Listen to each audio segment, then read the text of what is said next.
Ya, saya awali dengan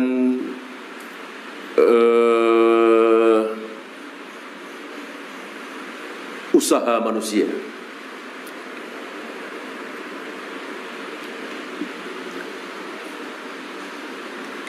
Firman Allah, wa allaisa lil insani illa ma sa'a.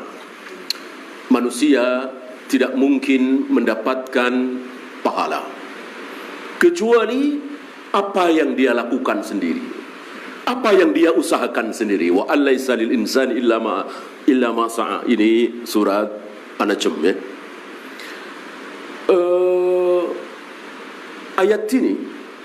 Ayat ini seolah bertentangan dengan sabda Nabi, idza mata ibnu adam in qata amaluhu illa min thalathin. Jika anak Adam meninggal, maka terputuslah seluruh amalnya.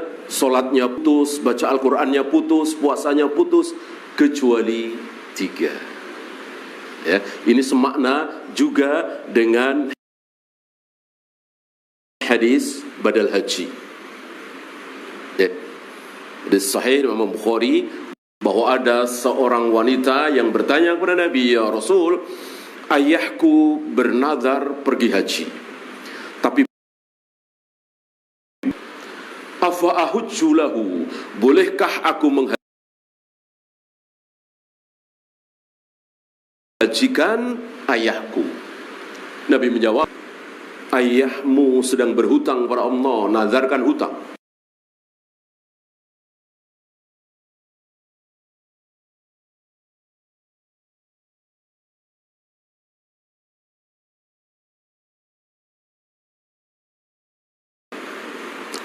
Jika ayahmu hutang kepada manusia, engkau yang wajib membayar sebagai anak. Sekarang ayahmu berhutang kepada Allah, nazar, engkau lebih wajib lagi membayar. Berarti Nabi menyarankan, menghimbau, mendesak si wanita ini untuk menghajikan ayahnya. Seolah bertentangan dengan wa alaisa lil insani illa ma sa'a. Manusia ini sudah lama beliau wafat, memakai ayat ini menolak hadis ini, karena bagi beliau seolah ini bertentangan, padahal tidak.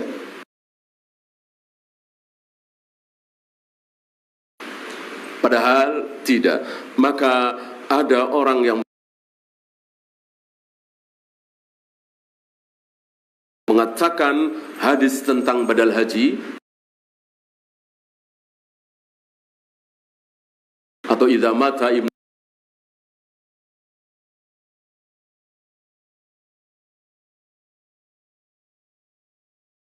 Adam tadi sahih secara sanad, tetapi secara matan dhaif. Ini buru-buru sekali, sangat buru-buru sekali. Maka hadis badal haji ditolak oleh beliau karena berpegangan dengan zahir ayat bahwa manusia hanya akan mendapatkan pahala dari apa yang dia lakukan sendiri.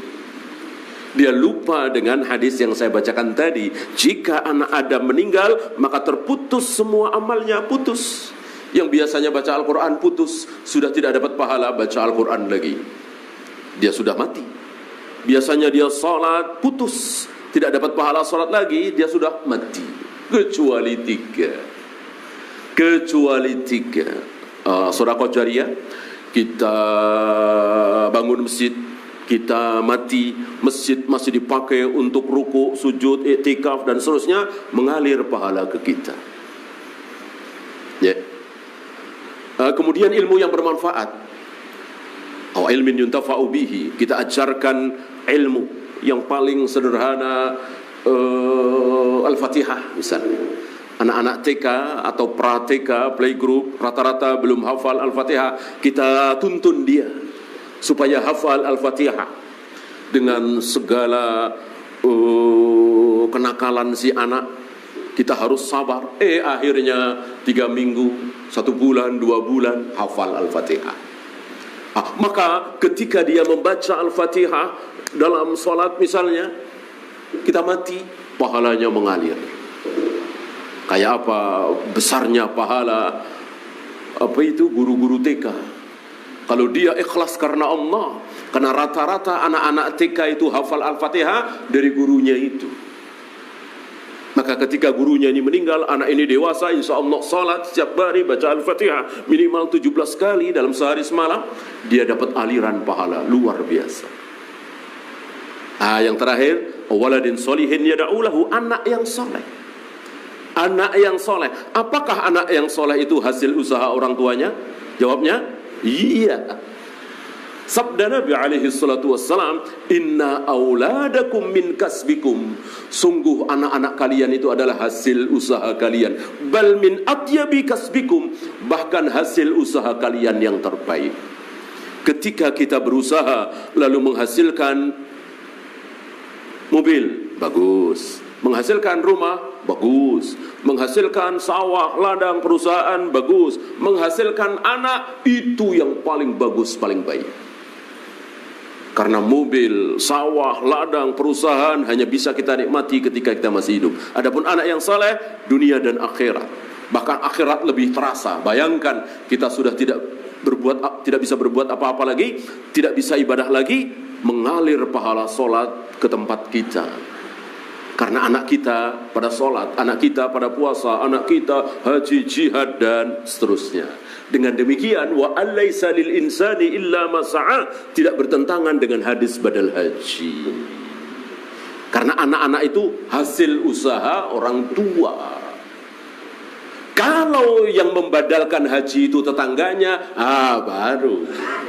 Wa alaysa lil insani illa ma sa'a, bisa bertentangan. Kalau yang membadalkan haji itu adalah tetangganya, teman kuliahnya, ustadznya, kenalannya, bukan anak. Karena tetangga bukan hasil usaha kita, ya kan? Ini yang membadalkan haji kan anaknya. Di hadis itu anaknya. Afa ahujju lahu, hunya di sini adalah abi. Afa ahujju li abi. Bolehkah aku menghajikan ayahku ya Rasul? Nabi menjawab, boleh.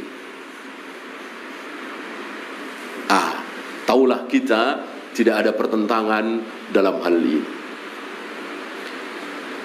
Kita lanjut.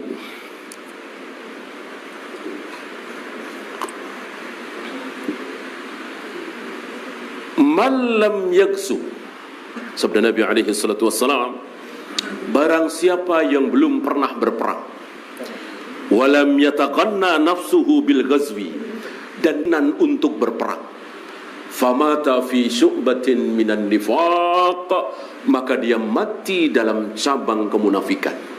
Belum pernah berperang, belum pernah berjihad, dan tidak ada keinginan sedikit pun untuk berperang, untuk berjihad. Mudah-mudahan aman-aman aja, nggak usah jihad, saya nggak mau berperang, gitu. Mudah-mudahan saya tidak ngalamin perang, mudah-mudahan nggak ada jihad, karena nggak mau jihad, maka dia terancam mata fi syu'batin minan nifaq, mati dalam keadaan cabang kemunafikan. Oleh karena itu seluruh kita laki-laki dianjurkan untuk mengangan-angan, berkeinginan. Bahkan siapa yang minta mati syahid, man sa'alallaha syahadata bisidkin, dia memohon kepada Allah mati syahid dan bisidkin, serius, mintanya serius, bukan basa-basi. Ballaghahumullahu manazil syuhada, maka pasti Allah akan matikan dia sebagai mati syahid.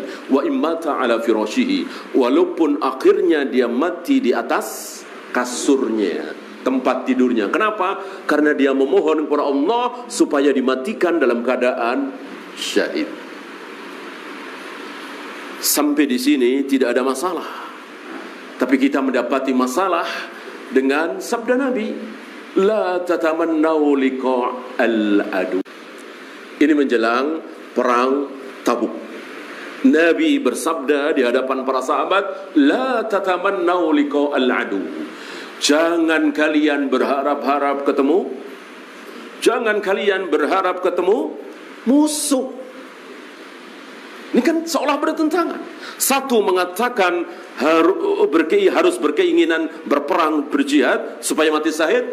Satunya lagi mengatakan jangan kalian berharap-harap ketemu musuh. Kan bertentangan. Bagaimana cara menjamaknya? Walillahil hamd, kita punya para ulama yang sudah berhasil menjamak dua hadis itu. Untuk hadis pertama tadi, dalam keadaan seperti ini, dalam keadaan kita biasa-biasa saja, dalam keadaan kita lemah mungkin, dalam keadaan aman-aman saja, dalam keadaan kaum muslimin tidak ada yang bisa diandalkan. Apa? Berkeinginan jihad. Lalu Allah uji kita. Tiba-tiba kalau kehidupan sehari-hari ya, kalau kehidupan sehari-hari misalnya begini. Hampir tiap hari olah fisik, latihan bela diri. Dari mulai taekwondo, karate, pencak silat, dia jalani semua. Sudah sampai dan berapa lah ya.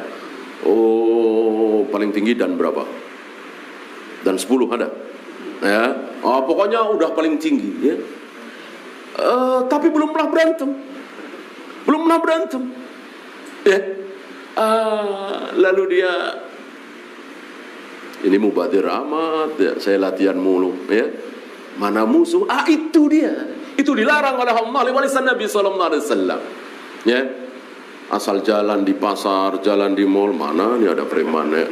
Tengok kiri kanan, yang pengen nyoba ilmunya. Selama ini latihan lagi sama temennya kan nggak enak, mau mukul beneran, mau mukul kenceng ya kan, ya, tanpa emosi lagi.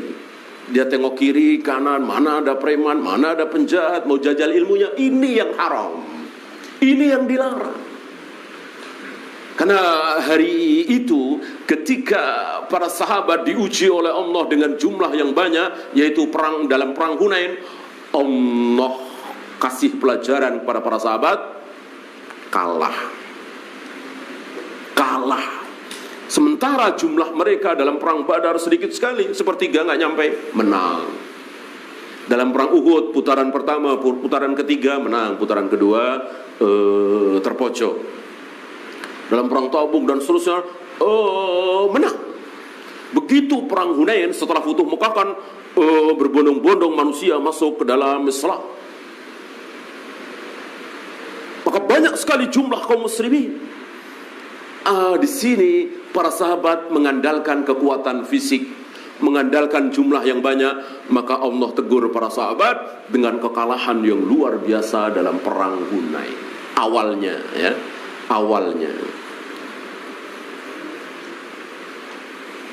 Jadi antum harus faham antara dua hadis ini. Kata Nabi, la tatamannau liqa al-adu, jangan kalian berharap-harap ketemu musuh. Maksudnya ketika kita mengandalkan fisik kita. Taruhlah kita sudah menjadi negeri yang kuat. Taruhlah Indonesia ini negeri muslim yang kuat. Taruhlah sudah menjadi superpower dunia gitu. Itu tidak boleh. Persenjataan kuat, pasukan luar biasa, peralatan perang canggih nomor 1 di dunia ini. Lalu berharap-harap ketemu musuh. Ini yang tidak boleh. Ini yang haram. Ya. Ini mirip-mirip dengan sabda Nabi alaihi salatu wassalam tentang tidak boleh berharap. Tidak boleh berharap apa? La yatamanna ahadakumul maut. Janganlah salah satu di antara kalian berharap-harap mati. Tidak boleh berharap mati. Jadi kalau sakit, silahkan diobati walaupun tidak wajib. Karena membiarkan saya mati saja, tidak boleh berharap mati lidurrin asabathu, karena kemudorotan, karena kesedihan, karena kemiskinan dan seterusnya. Maksimal kalau memang kita takut fitnah, maksimal maka kita boleh memohon Allahumma ahyini ma kanatil hayatu khairan li. Ya Allah, matikan aku seandainya mati itu lebih baik bagiku, tapi seandainya hidup itu lebih baik bagiku, hidupkan aku. Itu maksimal ketika kita takut fitnah. Artinya kalau ya misalnya di hadapan kita sebentar lagi kita bertemu dengan Dajjal, sebentar lagi kita bertemu dengan penguasa zalim yang memaksa kita untuk masuk ke agama dia, agama kufur misalnya. Maka daripada kita tidak kuat, kita boleh berdoa seperti itu. Tapi tidak boleh kita langsung mendikte Allah, ya Allah saya tidak kuat, matikan saja. Nggak boleh. Nggak boleh. Tetap dengan dua pilihan tadi. Kalau seandainya mati lebih baik bagiku ya Allah, matikan aku. Tapi seandainya hidup itu lebih baik bagiku ya Allah, hidupkan aku. Gitu ya. Intinya kita tidak boleh berharap mati. Nah sekarang, man ahabba liqa Allah, ahabballahu liqa'ahu. Barang siapa yang ingin segera bertemu dengan Allah, maka Allah pun ingin bertemu dengan dia.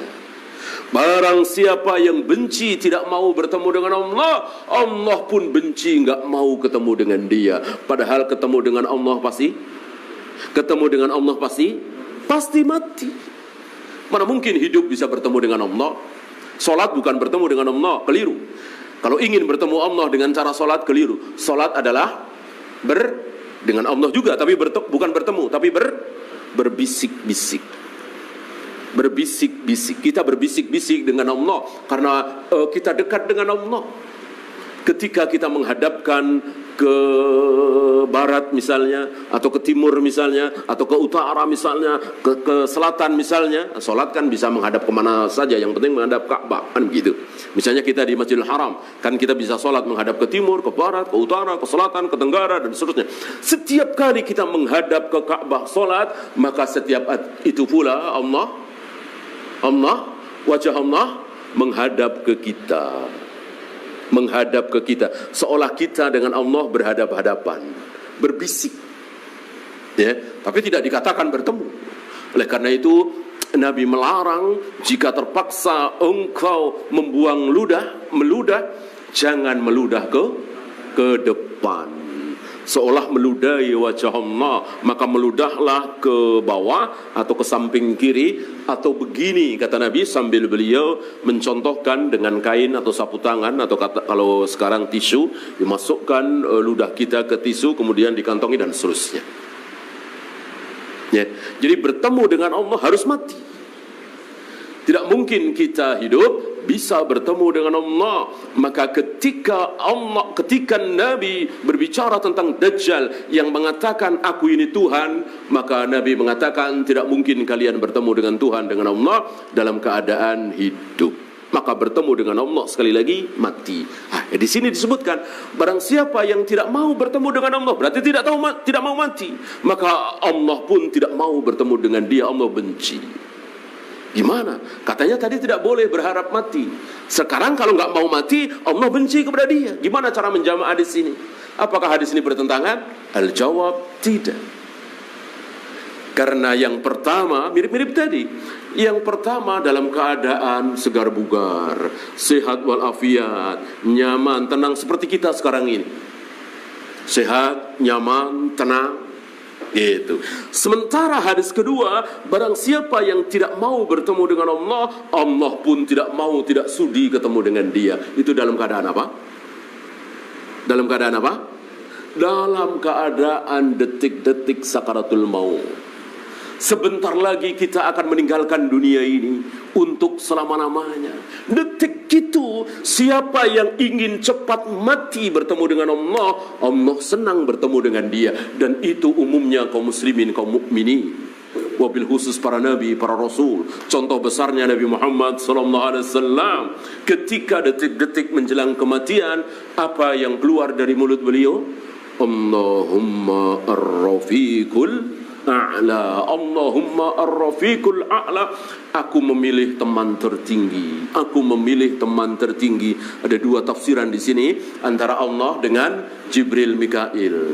Teman tertinggi yang dimaksud ada dua tafsiran, satunya Jibril dan Mikail. Artinya apa? Artinya aku memilih, kan beliau diberi dua pilihan. Seluruh para nabi, para rasul di saat nyawa akan dicabut diberikan dua pilihan, mau sekarang apa nanti. Beliau memilih sekarang. Beliau memilih sekarang, ingin cepat-cepat bertemu dengan Allah, ingin cepat-cepat mati. Seandainya beliau memilih pilihan kedua, maka hari ini beliau masih hidup. Beliau nggak pilih. Allah membebaskan beliau untuk memilih antara dua pilihan. Satu, mati sekarang, atau nanti pilihan kedua kapan? Bersama umatmu terakhir. Insya Allah kita bukan umat beliau yang terakhir. Masih ada anak, cucu, cicit kita yang muslim, insya Allah. Nanti Nabi akan bersama umat terakhir yang masih hidup di muka bumi. Nabi tidak mau memilih pilihan kedua. Beliau memilih pilihan pertama. Karena apa? Beliau ingin segera bertemu dengan Allah, rindu. Gitu. Adapun apa tadi? Jangan kalian berharap-harap kematian sekarang ini. Maka keadaan itu membedakan.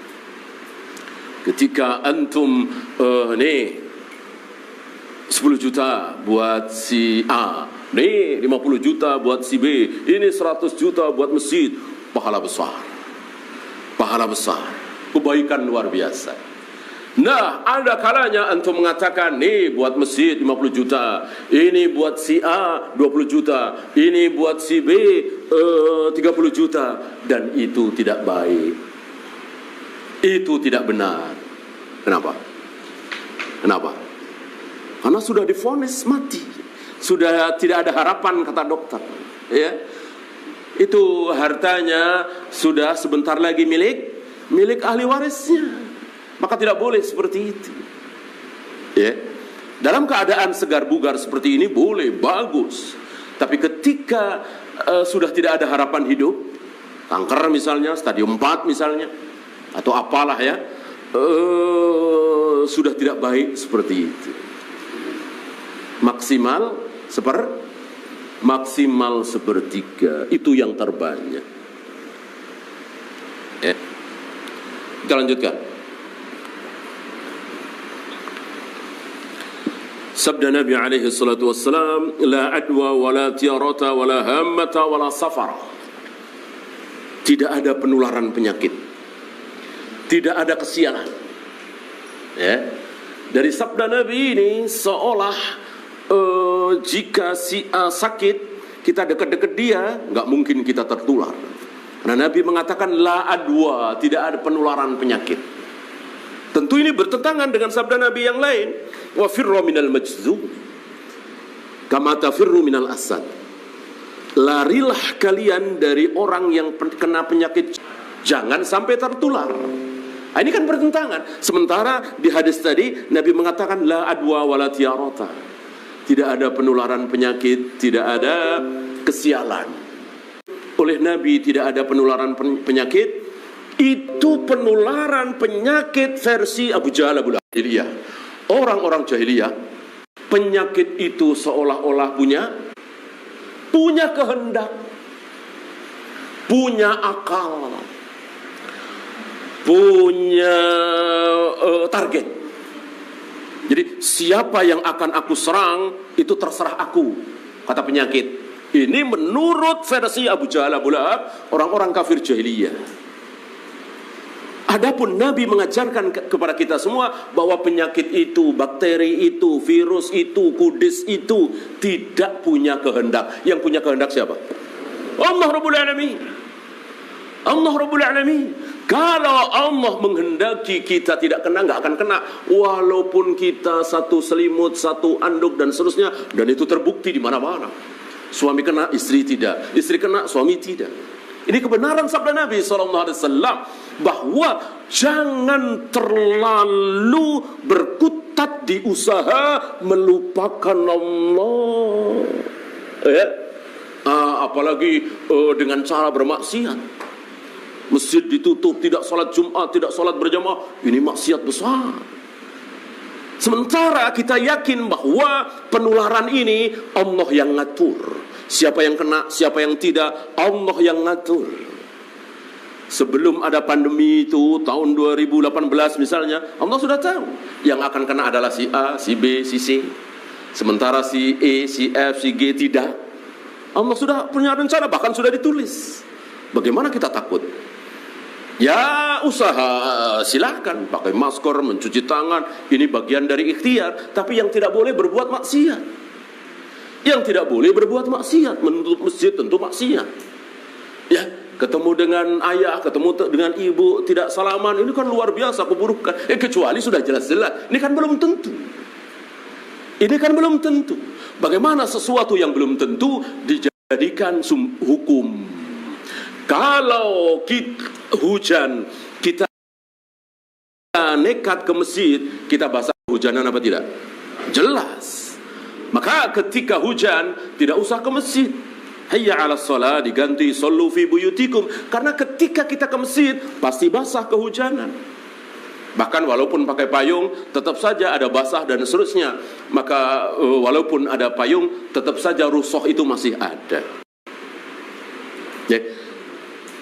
Kecuali hujan itu tidak mengenal di kita. Misalnya kita tinggal di lantai 7, masjidnya di lantai 10, tinggal naik lift, ya tentu ini tidak ada hujan di situ.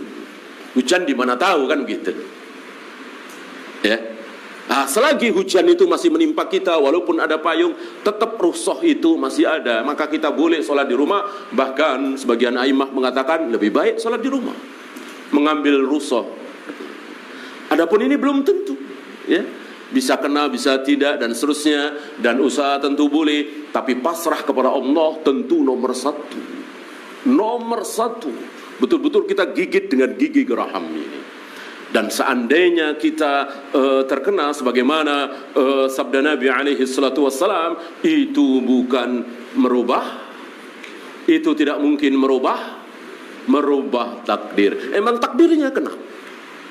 Maka ketika kita tidak keluar dari daerah yang terjangkit taun, lalu kita terkena, lalu mati, maka matinya mati syahid. Apa yang harus ditakutkan? Ya. Dan dalam hal taun ini Nabi sudah pernah bersabda apa belum? Dalam hal taun ini Nabi sudah pernah bersabda apa belum? Sudah. Maka hormati Nabi, muliakan Nabi. Kita harus sopan di hadapan Nabi. Jangan menambah-nambah sabda Nabi. Nabi dalam hal ta'un cuma mengatakan yang sudah di dalam jangan keluar, yang di luar jangan masuk. Ada terusannya? Tidak ada. Nabi tidak meneruskan yang di dalam tutup masjid, yang di dalam jangan sholat berjamaah, nanti makin melur. Enggak ada. Kalau itu benar, kenapa Allah tidak menggerakkan sabda Nabi? Berarti sabda Nabi tidak sempurna dong. Berarti sabda Nabi tidak sempurna. Kalau seandainya masjid harus ditutup dan seterusnya, ya, berarti sabda Nabi tidak sempurna. Nabi bersabda sempurna. Kecuali Nabi sekalian tidak bersabda. Nabi tidak pernah bersabda tentang komputer, tentang Android, tentang bagaimana operasi sesar, maka bebas sebebas-bebasnya. Ini Nabi sudah bersabda, berarti para ahli tidak bebas. Karena kalau para ahli merasa bebas, berarti dia merasa lebih pintar dari Nabi SAW. Dan kita saksikan mereka yang sombong merasa lebih pintar, terjadilah apa yang terjadi. Sabda Nabi diabaikan, yang di dalam jangan keluar, yang di dalam jangan keluar. Ini malah dijemput-jemputi. Termasuk dari negeri kita kan, saudara-saudara kita WNI yang ada di Wuhan dijemput. Ini sombong luar biasa menentang sabda Nabi. Nabi bilang yang di dalam jangan sampai keluar, malah dijemput. Seolah mereka mengatakan, kalau mereka tahu sabda Nabi ini, kami tahu teknologi ya Rasul. Zaman Anda kan gak ada teknologi. Kami jemput, kami masukkan ke dalam satu pulau terpencil, karantina 3 minggu, 1 bulan, 2 bulan, virus bersih, baru bercampur dengan WNI yang lain. Ini sombong. Sombong di hadapan Nabi SAW. Nabi sudah bilang, yang di dalam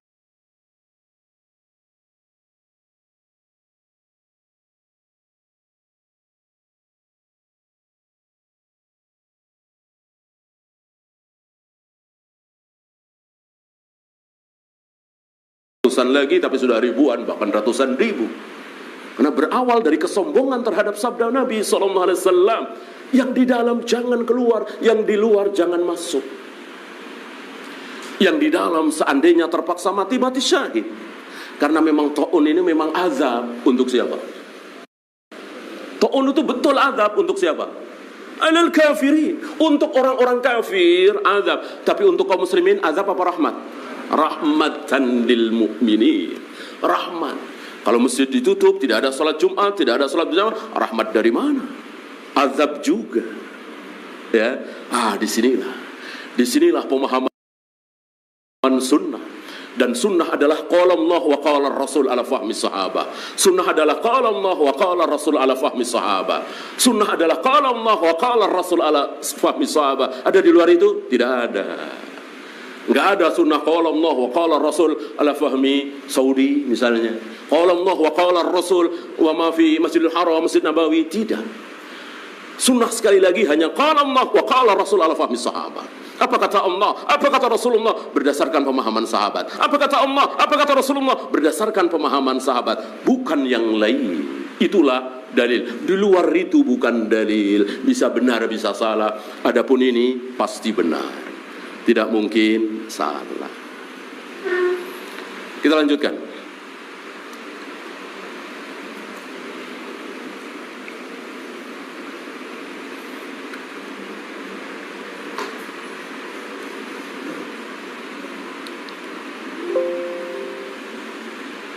Laisa kamislihi syai'. Saya yakin antum tahu ayat ini, bahkan hafal. Tidak ada satupun yang sama dengan Allah. Laisa kamislihi syai'. Dari ayat ini wajib kita yakini dan sudah diyakini oleh seluruh kaum muslimin saudara-saudara kita insyaallah bahwa tidak ada satupun yang mirip-mirip dengan Allah. Sampai di sini semua kita sepakat insyaallah bahwa tidak ada apapun, baik manusia, malaikat, gunung, apapun, ars, semua yang mirip dengan Allah, yang sama dengan Allah, tidak ada.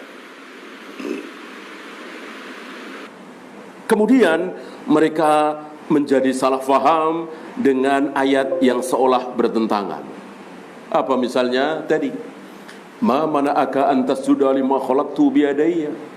Aku telah ciptakan Adam dengan kedua tanganku. Aku akan menggulung langit dengan tangan kananku. Aku turun ke langit dunia setiap sepertiga malam. Aku akan menghentikan geraman jahanam dengan telapak kakiku. Aku menggenggam roh manusia. 2 jenis roh manusia. Apa? Yang sudah mati dan yang sedang tidur. Digenggam dua-duanya di genggaman tangan Allah. Yang sedang tidur dilepaskan lagi, yang mati tidak dilepaskan lagi kecuali nanti pada hari akhirat, hari kiamat. Ya. Apakah ini bertentangan? Tidak. Tidak. Nah, sebagian saudara-saudara kita menganggap ini bertentangan. Maka ayat laisa kamitslihi syai' dipakai. Ayat Allah menciptakan Adam dengan kedua tangannya tidak dipakai.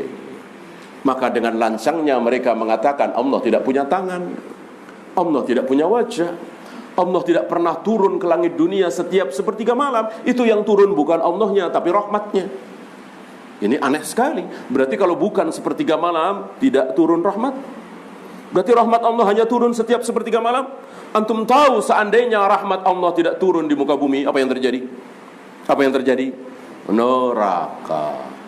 Kalau ada yang bertanya di Jepang, di Amerika, di Eropa, yang pada kafir itu, bahkan di tempat pelacuran, di tempat perjudian, ada rahmat Allah apa tidak? Ada. Kalau nggak ada, mati semua. Mereka bisa makan dengan enak, minum dengan lezat, bisa bernafas. Ketika mereka berzina, berjudi, ketika mereka kufur, dan tidak ada rahmat Allah, mati semua. Sebagaimana neraka itu tidak ada rahmat Allah, setetes air saja tidak ada, kecuali gisli, kecuali hamim, air mendidih. Itu tidak ada rahmat Allah. Rahmat Allah ada di mana-mana, wasi'at kulla syai'. Rahmat Allah meliputi, ada di segala tempat. Ketika tidak ada rahmat Allah, hancur dunia ini. Maka orang yang mengatakan bahwa sepertiga malam Allah turun ke langit dunia, itu yang turun bukan Allahnya tapi rahmatnya, tentu di luar sepertiga malam hancur dunia ini. Berarti itu keliru besar. Bahwa Allah turun ke langit dunia, betul-betul Allah turun ke langit dunia, tapi ingat, turunnya Allah tidak sama dengan turunnya kita. Wajah Allah tidak sama dengan wajah siapapun. Penglihatan Allah tidak sama dengan penglihatan siapapun. Pendengaran Allah tidak sama dengan pendengaran siapapun, dan seterusnya. Dengan demikian kita tidak boleh mengatakan bahwa ini bertentangan. Kalau firqah-firqah dolal itu, baik Mu'tazilah, Syariah, Maturidiyah, Jahmiyah, Jabariyah, mereka mengambil satu dalil, membuang dalil yang lain. Ciri-ciri firqah seperti itu. Beda dengan ahlu sunnah, beda dengan Rasul dan para sahabat. Tidak ada dalil yang dibuang. Ini dipakai, ini dipakai. Yang itu dipakai, yang ini juga dipakai. Dijamak, dikompromikan. Ya. Apakah Allah punya tangan dua seperti kita? Iya. Tapi tangan Allah tidak sama dengan tangan kita, tidak sama dengan tangan siapapun. Dan bukan tidak sama lagi, tidak ada mirip-miripnya. Tidak ada mirip-miripnya. Ketika kita atau seseorang mengatakan Allah punya beginian dua, boleh apa tidak? Tidak boleh, berarti ada mirip-miripnya. Nggak boleh. Kita hanya mengatakan Allah memiliki tangan dua, yang dua-duanya pernah dipakai oleh Allah untuk menciptakan Adam. Maka jadilah Adam manusia, makhluk yang paling luar biasa, mengalahkan seluruh makhluk yang ada karena diciptakan langsung dengan kedua tangan Allah. Indah luar biasa, ya. Yang paling ganteng, yang paling tampan, yang paling sempurna, fisiknya paling besar, 60 hasta. Oleh karena itu sabda Nabi bahwa Nabi Yusuf diberi separuh ketampanan, itu maksudnya separuh dari Adam, gitu. Nabi Yusuf diberi separuh ketampanan, maksudnya separuh dari Adam.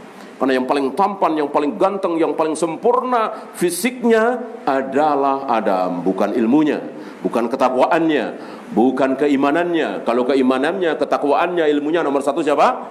Tentu Rasulullah Muhammad SAW. Ini fisiknya. Tidak ada fisik sekuat Adam, tidak ada fisik sehebat Adam.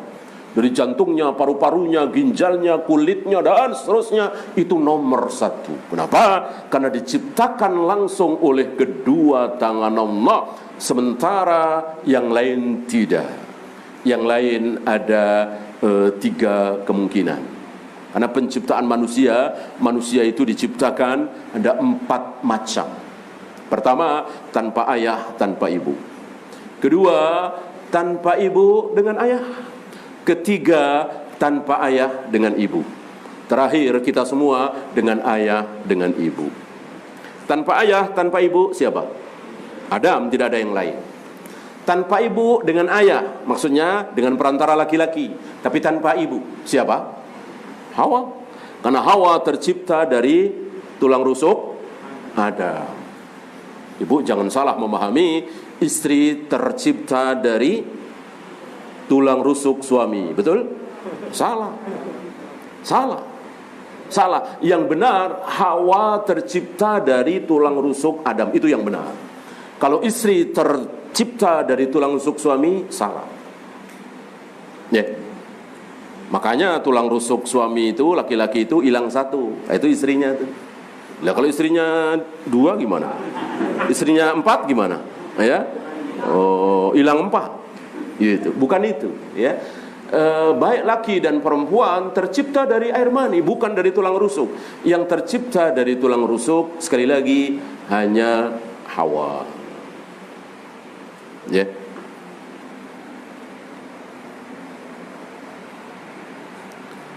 Yang ketiga, dengan ibu tanpa ayah. Siapa? Nabi Isa. Tidak ada yang lain. Di luar yang tiga itu kita semua sama semua. Dengan ayah, dengan ibu. Dengan air mani ayah yang masuk ke rahim ibu. Adakah yang lain? Dari batu, muncul dari balik pohon misalnya? Enggak mungkin. Jangan percaya kalau ada cerita seperti itu. Ya. Dan ini dalil dari semua tentang sifat-sifat Allah. Ketika Allah menyatakan dalam Al-Quran, dalam hadis, bahwa aku begini, aku begini, aku begini, wajib kita terima apa adanya. Jangan di otak-atik, jangan di takwil, jangan di taktil. Taktil itu ditiadakan. Allah punya tangan? Tidak. Allah punya wajah? Tidak. Allah bersemayam di atas arsy? Tidak. Allah turun ke langit dunia setiap sepertiga malam? Tidak. Ini taktil namanya, mu'attilah. Ini mirip-mirip Fir'aun. Fir'aun meniadakan semua sifat-sifat Tuhan, bahkan meniadakan Tuhan itu sendiri. Ya. Kemudian tamtsil, walaupun jarang tapi ada, menyerupakan tamtsil atau tashbih, menyamakan sifat Allah persis seperti sifat manusia. Jadi tangan Allah persis seperti tangan kita, wajah Allah persis seperti wajah kita. Ini kufur, ini syirik. Yang benar tidak ada mirip-miripnya sedikit pun. Ya.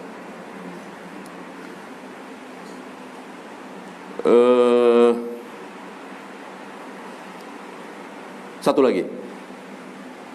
Habis ini kita bersoal jawab insyaallah.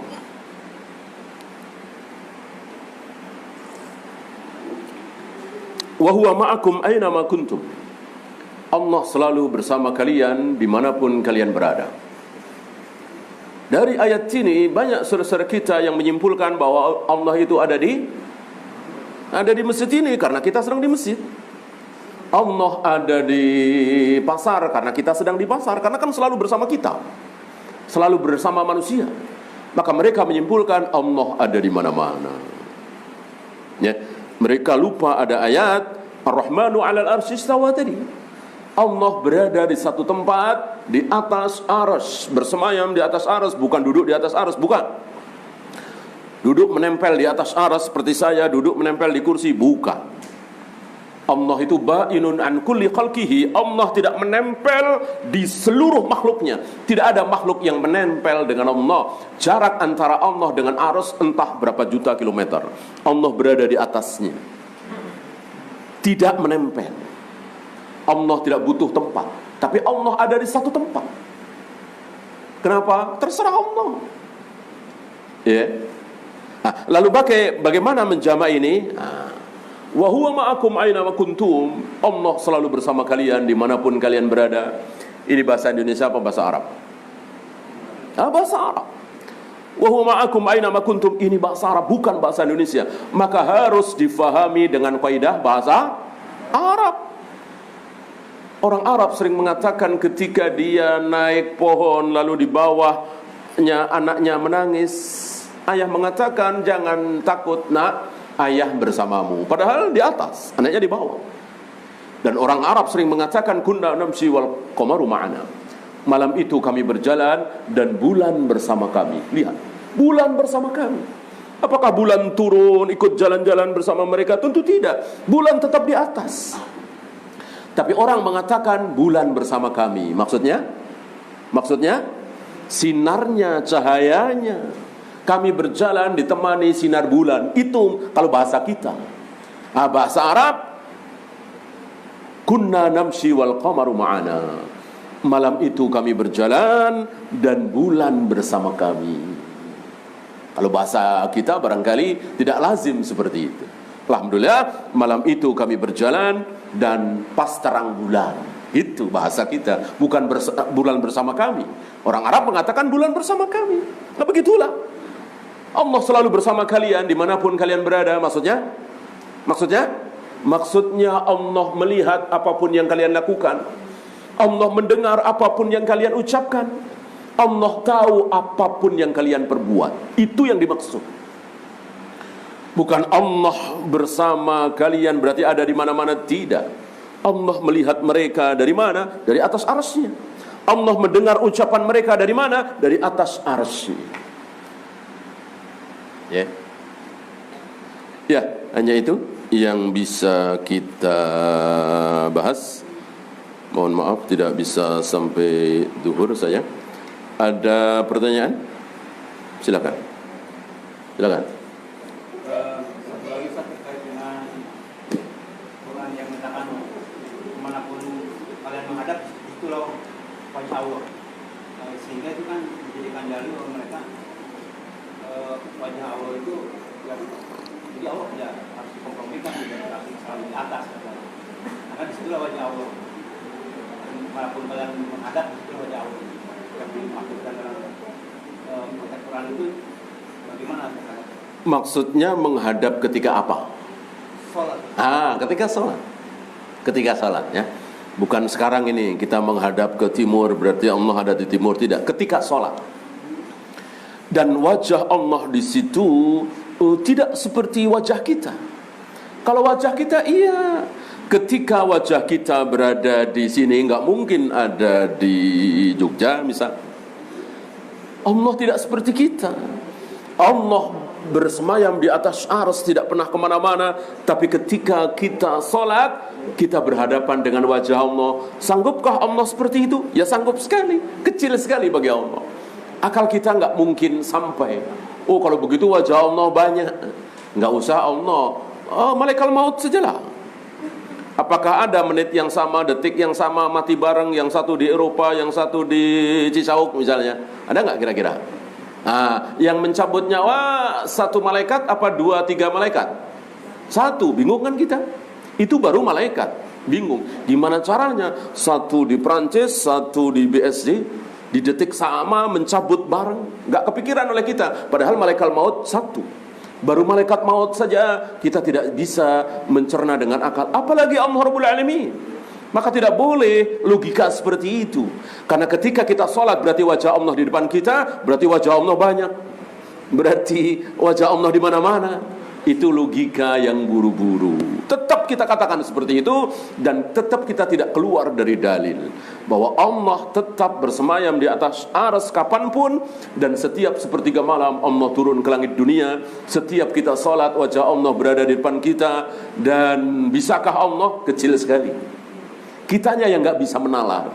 Ya, kita cukup imani dengan dalil. Apa yang Allah katakan kita imani. Jangan menyimpulkan. Jangan mengotak-atik. Yang tadi mengotak-atik. Maka Ahlus Sunnah wal Jamaah selamat insyaAllah mengikuti Rasul dan para sahabat. Apa kata Al-Quran ikuti, apa kata sabda Nabi ikuti. Dan satu lagi, pertanyaan seperti itu, kalau itu pertanyaan baik, tentu sudah ditanyakan oleh para sahabat kepada Nabi SAW. Ya Rasul, kalau kita lagi sholat kan kita berhadapan sama Allah nih. Katanya Allah bersemayam di atas arsy. Gimana tuh ya Rasul? Nggak ada pertanyaan seperti itu. Kalau pertanyaan itu baik, sudah ditanyakan oleh para sahabat. Ya Rasul, katanya Allah cuman satu. Tapi katanya Allah bersemayam di arsy. Tapi kok bersama kita? Nggak ada pertanyaan seperti itu. Jadi sekali lagi, seluruh ayat Allah, seluruh ayat tentang sifat Allah, seluruh hadis Nabi tentang sifat Allah, kita terima apa adanya. Jangan diutak-atik, jangan ditakwil, jangan ditaktil, jangan ditasbih, jangan ditafwid. Wallahu a'lam. Ada lagi? Ya, silakan. Yang pertama, Ustaz, Ustaz, kalau di musim pandemi ini ada orang yang pindah rumah ke Jawa atau luar kota, apakah masuk dalam larangan hadis yang tadi Ustaz yang terkait dengan keluar dari daerah wabah tersebut Ustaz? Sekarang kan sudah nggak tahu kita wabahnya itu di mana. Kalau dulu setahun yang lalu kita tahu di Wuhan. Sekarang kan di mana kita nggak tahu, iya kan? Yang terkena wabah itu di mana kita nggak tahu. Kalau dulu setahun yang lalu kita tahu di Wuhan. Maka siapapun yang ada di Wuhan tidak boleh keluar, siapapun yang di luar Wuhan tidak boleh masuk ke Wuhan. Jadi betul-betul ditembok rapat, gitu ya, atau dijaga oleh aparat lah. Yang di dalam Wuhan silahkan mau apain mau. Kalau cara Nabi SAW, kalau ada yang mati ya syahid. Kalau dia beriman muslim, itu mudah sekali, sederhana sekali. Itu yang diamalkan oleh Umar ketika beliau dan pasukannya akan masuk ke Syam, sementara terdengar di Syam terjangkit taun. Maka yang dilakukan oleh Umar adalah membatalkan masuk ke Syam, pulang kembali ke Madinah. Yang di Syam bagaimana? Ya bebas. Nggak ada riwayat masjid ditutup, jangan salaman, jangan berjamaah, jangan ini itu. Itu. Nah sekali lagi, taun ini Nabi bersabda. Kecuali kalau Nabi tidak bersabda sama sekali, bebas. Mau gimana caranya? Orang kafir ya, orang kafir kan nggak mungkin percaya dengan sabda Nabi. Kita beriman, kita percaya dengan sabda Nabi SAW, sebuah kebenaran sempurna. Ketika beliau berbicara tentang sesuatu, maka itu pasti sempurna. Tidak boleh menambah-nambah. Kalau boleh menambah-nambah sendiri, Allah tidak akan menyuruh beliau untuk berbicara. Sebagaimana tentang Android tadi, tentang komputer tadi, tentang otomotif, tentang operasi sesar, Nabi tidak pernah bersabda sedikit pun. Maka kita kaum muslimin bebas sebebas-bebasnya. Wallahu a'lam. Masuk pertanyaan selanjutnya, apakah amalan soleh seorang cucu juga mengalir ke nenek dan kakeknya Ustaz, meski tidak dilakukan untuk mereka? Jangankan cucu, cicit. Anaknya cicit, cucunya cicit, cicitnya cicit, terus ke bawah. Mana dalil? Imam Mahdi Muhammad bin Abdullah yang kelak akan memimpin kaum muslimin. Itu pahalanya sampai ke kebaikannya didapat oleh Hasan. Saudaranya Husain itu, anaknya Ali, cucunya Nabi SAW. Karena Muhammad bin Abdullah yang bergelar Al-Mahdi atau Imam Mahdi itu keturunan Hasan. Ya, jadi terus ke bawah. Nyamping tidak? Saudara tidak. Maka kita punya adik kita sholat, ya kita nggak dapat pahalanya. Kecuali kita yang ngajarin adik itu sholat. Jangankan adik, tetangga kita dapat. Tetangga nggak bisa sholat, kita ajarin sholat, lalu dia bisa sholat, lalu kita mati, dia sholat, pahalanya mengalir ke kita. Pokoknya 3 itulah. Atau membiayai. Dia bisa sholat, bisa berilmu di pesantren, kita yang biayai. Kita mati, kita dapat pahalanya. Wallahu a'lam. Pertanyaan selanjutnya Ustaz Afan di luar tema. Apa ada dalilnya membaca 10 ayat terakhir surat Al-Imran di saat bangun tidur malam atau menjelang pagi saat mau tahajud? Mohon penjelasannya Ustaz. Kalau pagi saya tidak tahu, kalau bangun malam iya kan? Nabi ketika terbangun malam membaca ayat ini. Inna fi khalqis samawati, dan melihat ke atas. Tadabbur. Ada sunnahnya yang dilakukan oleh Nabi, sunnah insyaallah ta'ala. Allahu a'lam. Pertanyaan selanjutnya Ustaz, lebih utama mana ibadah haji atau umroh? Sedangkan saya baru ada uang untuk ibadah umroh saja Ustaz. Saya menabung bertahun-tahun, tapi suami belum ada niat ibadah umroh atau haji, dan anak masih kecil. Yang laki-laki adik kandung saya pun belum ada niat umroh. Mohon nasihatnya Ustaz. Jangan pakai ra'yu, tapi pakailah dalil. Dalil jelas. Umrah rukun Islam apa bukan? Bukan. Haji rukun Islam apa bukan? Rukun Islam. Bukan wajib lagi, rukun Islam. Rukun Islam pasti wajib, wajib belum tentu rukun Islam. Inilah dalil. Adapun perasaan kita, kalau haji masih lama, kalau umrah kan bisa sekarang, bulan depan, daripada enggak sama sekali. Ini perasaan. maka tetap kita pakai dalil. Orang yang punya hutang, tentu dia mendahulukan hutangnya, bukan sedekah, walaupun kita ingin sedekah. Secara perasaan kita ingin sedekah. Secara dalil sedekah tidak wajib, bayar hutang wajib. Wallahu a'lam. Pertanyaan selanjutnya, ini kita merasa was-was Ustaz, atau khawatir, apakah ini menunjukkan kurangnya iman Ustaz? Bisa. Kalau kita sangat-sangat yakin dengan takdir, bahwa segala yang akan menimpa kita, yang telah menimpa kita sudah ditulis oleh Allah, dan tidak mungkin tulisan itu gagal. Ya, kita sudah ditulis oleh Allah di Lauh Mahfuz kena taun. Berhubung kita tiap hari pakai masker, tiap hari pakai APD, akhirnya nggak kena. Mungkinkah? Nggak mungkin. Atau sebaliknya, kita ditulis oleh Allah nggak kena, tapi kita nggak mau pakai masker, kita nggak mau jaga jarak, akhirnya kena. Mungkinkah? Nggak mungkin. Takdir tidak yang sudah ditulis oleh Allah di Lauh Mahfuz, rufi'atil aqlam wa jaffatis suhuf. Pena telah diangkat oleh Allah, tinta sudah kering. Artinya tidak ada perubahan takdir di Lauh Mahfuz. Yang ada di tulisan ketika kita berumur 4 bulan di perut ibu kita. Itu pembahasan lain. Oleh karena itu tidak perlu takut orang sudah diatur. Gitu. Hari ini kan di negeri kita ini yang mati karena virus itu taruh berapa? 23.000, 25.000 ya. Saya nanya, seandainya tidak ada Covid, 25.000 orang ini sudah mati apa masih hidup? Hah? Mati. Allah sudah tulis matinya dulu. Adapun Covid, virus, bakteri, kecelakaan, tabrakan pesawat, kereta, itu cuman asbab. Cuma lantaran intinya bahwa hari itu, detik itu, menit itu dia harus mati dan sudah ditulis. Asbabnya apa? Kecil.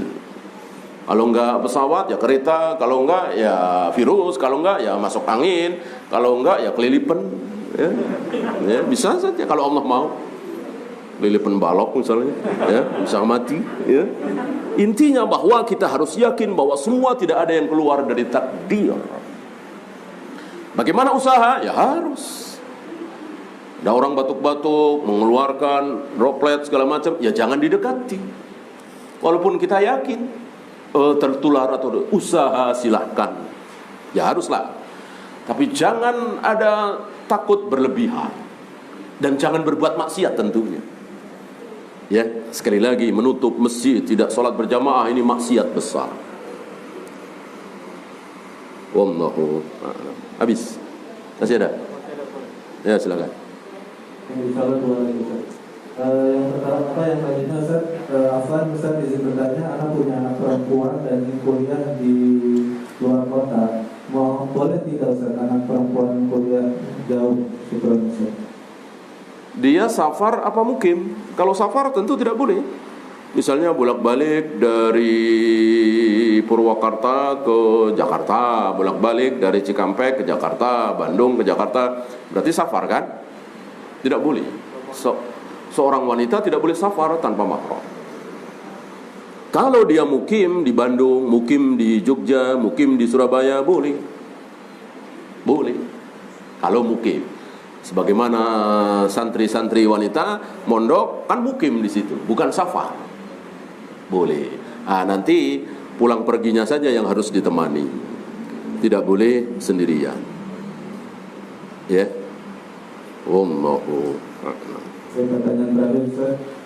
Ustaz, bagaimana cara mengingatkan orang tua saya yang satu bermaksiat dan satu musyrik katanya Ustaz. Kami anaknya sudah capek untuk memberitahu, sedangkan ibadah kedua orang tua sebenarnya tidak pernah tertinggal Ustaz. Kalau cara Islam tidak mengatur, Rasul tidak menentukan satu cara, maka bebas. Apa nasihat, apa diajak ngaji, ada apa di setelkan ceramah, buku bacaan dan seterusnya, terserah. Barangkali si anak yang paling hafal bagaimana keadaan ayahnya, ibunya, keluarganya, apa kelemahannya. Ya. Sering saya sampaikan bahwa kita-kita yang ngaji ini ketika berhadapan dengan keluarga yang masih awam, masih bid'ah, masih syirik, bahkan tonjolkan apanya? Tonjolkan akhlak kita dulu. Jangan langsung ceramain syirik Pak, bid'ah Pak, jangan. Tonjolkan akhlak.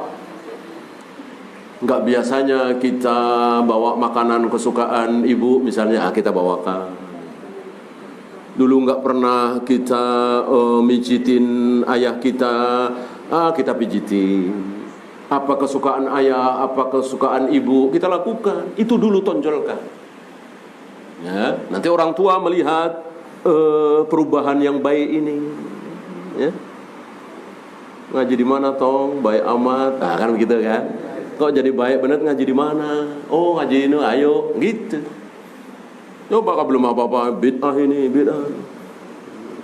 Ngaji di mana juga nanyanya, ya kan? Tapi kan jadi antipati. Ini gara-gara ngaji di situ. Orangnya orang tua disalah-salahin, dibid'ah-bid'ahin, dikafir-kafirin. Walaupun memang beda. Tonjolkan akhlak. Lihat Nabi SAW sebelum mengajak kafir Quraisy untuk beriman kepada Allah, menyembah Allah satu-satunya, ditonjolkan ya selama 40 tahun.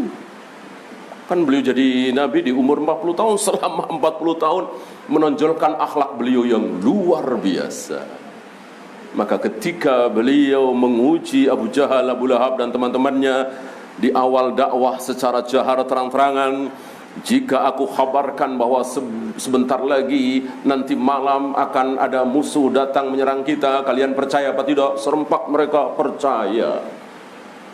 Kami belum pernah melihat, mendengar engkau berbohong sekalipun. Nah, lihat ya, dengan modal seperti itu pun masih dicaci maki ya. Ketika disampaikan bahwa aku Rasulullah, aku utusan Allah, siapa yang beriman kepadaku surga tidak neraka, baru mereka tidak percaya, diuji ya. Wallahu a'lam. Ya, barangkali hanya itu yang bisa kita bahas. Kita akhiri. Subhanakallahumma bihamdika asyhadu an la ilaha illa anta astaghfiruka wa atubu ilaik. Assalamualaikum warahmatullahi wabarakatuh.